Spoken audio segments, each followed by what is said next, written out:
Guys, welcome back to Lawson's Car Reviews. My name's Tristan, and today I have for you one of the brand new 2021 Grand Jeep Cherokee L. So that is the extended wheelbase version that has the third row of seats. So without further ado, let's go ahead and get to the review. What's good, YouTube? This hood is really light. Giddy up!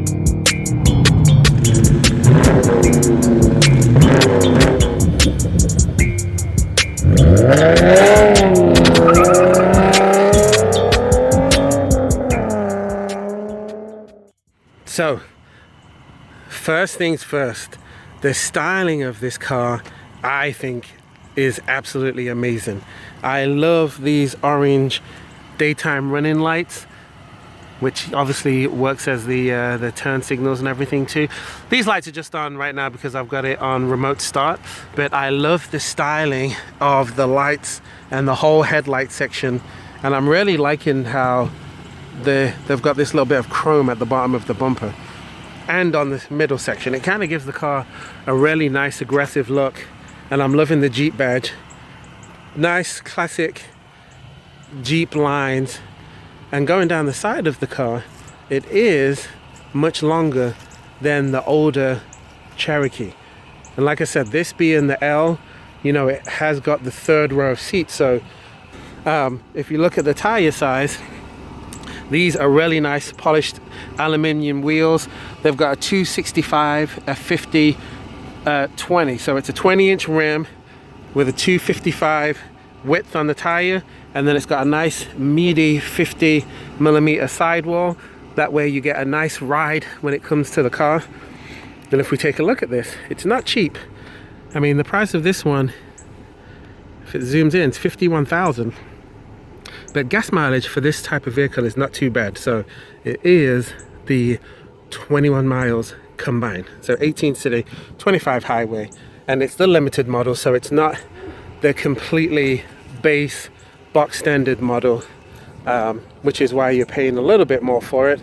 It does have automatic liftgate for this vehicle, and as I was saying earlier, we're going to compare it to a minivan. As you can see, it does not have the type of storage that the minivan has whatsoever. Yes, you get a little bit of extra storage under this, but you know, the minivan is just way more. And these seats do fold down, but it just by no means compares to a minivan when it comes to storage. Even when these seats fold down, it's still totally different. So if you're thinking that this can replace a minivan, I would disagree, unless when you go on long trips you're going to use the roof rack in order to transport all of your luggage. Now these seats are extremely nice, extremely comfortable. In order to get to the back, you can lift this up and it lifts the whole seat forward, and that way passengers can get back there. There is not really that much room in these back seats. There is as much room as you would get in a minivan, but it's still kind of tight, especially if you're a taller person like me. I'm 6'4", so that wouldn't really work for me. You get these beautiful soft leather armrest. These cup holders though, they're not very deep, so if you take a corner too fast, all of the stuff will fly out. So don't get them any big gulp cokes because it might end up in disaster. The passengers also have their own climate controls back here, and heated seats, which is good. And if you take a look all the way down here, they've got 2 USBs and 2 USB-Cs plus a house outlet so that you can plug in a laptop or something like that. And then you've got these little cargo nets at the back here. But the most impressive part of this vehicle, in my opinion, is actually the interior in the front of the car, which I think is spectacular. These seats are electric, and they have lumbar support, but the steering wheel feels awesome. It's a very nice feeling steering wheel. The stereo system sounds great. These do have the Alpine speakers on it, and then you also get memory seat function on this. Turn the car on. You've got a digital dash. Let me close the door so I don't get the glare. The gear shifter down here is one of the turn knob ones, which I'm not crazy about. I think I said that before in my last video. So as you see, you've got different modes. You've got sand, mud, snow, auto, and sport. And sport, you can use the paddle shifters up here, which they're just some tiny little baby paddle shifters. But the steering wheel, I think, feels awesome. And I'm really liking this wood texture and look on the steering wheel. Gives it a nice premium look to it. Also have it on the door panels and on the dash. And like I said, the steering wheel and all of the controls and everything is just so updated, and it's so nice and soft to the touch. I am not feeling all of this gloss black, because as you can see, you can already see finger marks here. So you can lift this up. There's more storage in there, more USBs. But if you have all of this down, and when the screen's off, you can see so many fingerprints. The armrest is extremely soft, and you've got storage here, and an even deeper pocket there, and very nice deep cup holders, and all of the controls for the heated seats and the heated steering wheel comes on the screen. And the car also, like the Chrysler Pacifica, has got lane keep assist, it's got parking sensors, and it also has adaptive cruise control. So very nice when it comes to all of the features. I do hate these rear view mirrors because they should be frameless. It'd clean up the look, but the car looks very nice in general. This is their V6 engine. It's a 3.6 liter with an 8-speed automatic. So very similar to all the other V6 engines that Chrysler and Dodge put in their vehicles. It has 257 foot-pounds of torque, which I think is quite punchy for this vehicle. I mean, since I've been driving it, I can definitely tell that it's got some good pickup, some good get up and go. Also, as far as horsepower, it's got 290 horsepower.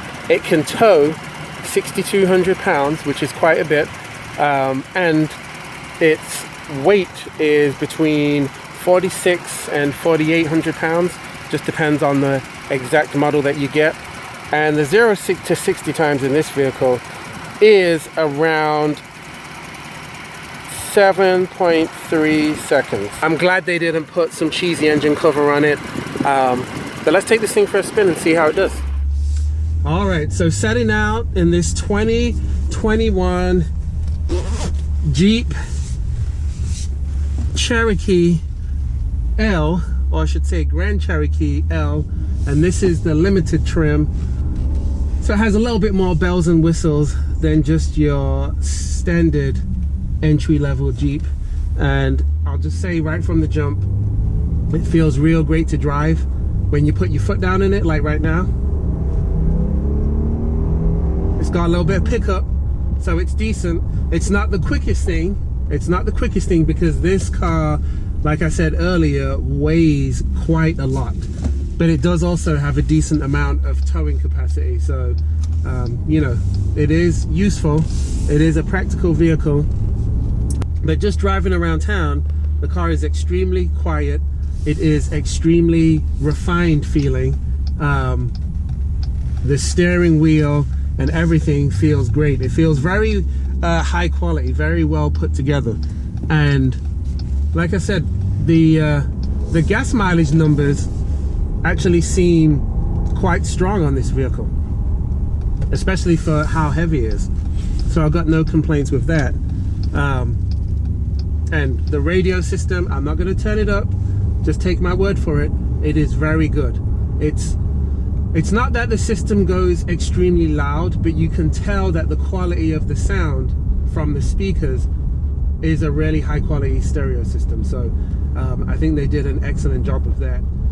The one thing I would say, and I like the look of all the dials and all of that stuff, and I actually like that you can control the heated seats and the heated steering wheel from some buttons down here on the dash. Now I'm picking up my speed and I'm going around 66 miles an hour, which is not that fast. I mean, most people go faster than that on the highway. And what I notice is, now that my speed level is faster, the car has become a little bit more loud. It's not extremely loud. It's still quieter than, let's say, my Chrysler Town and Country, but it isn't as quiet as the Chrysler Pacifica, and that might just have to do with the shape of the overall vehicle. The Pacifica is kind of sleek in its styling, whereas this car is a bit more blocky. As far as looks, I think this is one of the best looking SUVs that you can buy today. That's just my opinion, but I do really like the look of these new Grand Jeep Cherokees. I think they look really good. But it drives nice. I mean, I don't really have any complaints other than I wish it was a little bit faster, and I wish there was a little bit more leg room for the people who sit all the way back in the third row. You can get these cars with the bench seat like this does, which means you can get 2 in the front, 3 in the middle, and then 2 at the back to seat 7. Or you can pay a little bit more and get the captain's chairs in the middle, which means you get 2 in the middle and 2 at the back, but that means then that you can only seat 6 instead of seating 7. So if you have a larger family like I do, I've got 4 kids, it means you won't be taking anybody's friends anywhere if you've only got a 6-seater. So it is useful to have the 7th seat. So that's just something to keep mind of. Let's put foot down again. And one other thing I'm going to mention, when you use the paddle shifters, the car does shift, but it doesn't really shift that fast. So to me, using the paddle shifters would honestly kind of be a waste of time. The turning radius on the car is excellent too. I mean, I just did a really tight turn that I can't do in many other cars that I've driven, and it felt perfect. So the quality is really high in here. All of the materials feel very durable. I don't think that this car is gonna fall apart after 5 or 10 years like some vehicles.